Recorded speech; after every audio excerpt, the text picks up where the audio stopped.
Complete Vader delves behind the mask and into the legend of cinema's most iconic villain.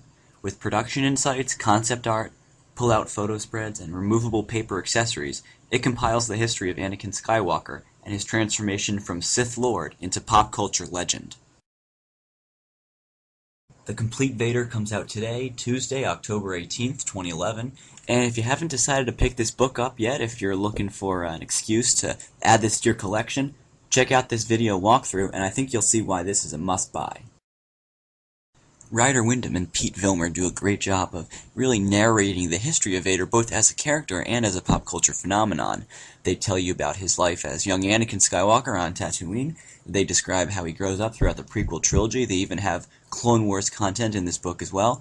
And of course they tell you some really interesting stories about how Vader was received in 1977 and how his popularity has really only grown since then. One of my favorite stories from this book is one you're going to see here. A woman said to Darth Vader, "Your breathing turns me on."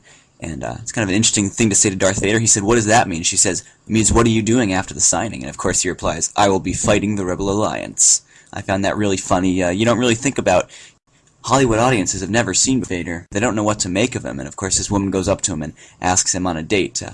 Kind of an interesting tidbit there from the early history of Darth Vader in pop culture.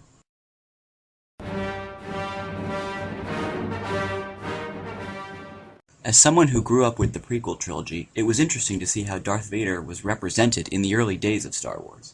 Vilmur and Wyndham also bring the reader behind the scenes of more recent Vader-centric projects such as The Force Unleashed.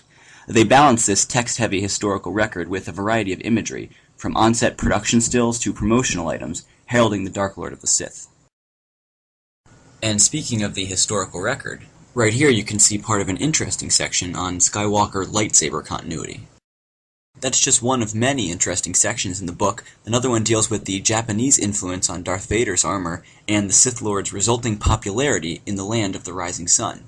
And of course no section on Japanese fandom would be complete without pictures of the country's unique Star Wars collectibles.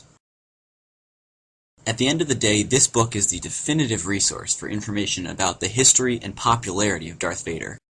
Ryder Wyndham and Pete Vilmur take an exhaustive look at the character's in-universe and real-world origins, and the result is a product as valuable to Vader enthusiasts as the iconic helmet was to the man himself.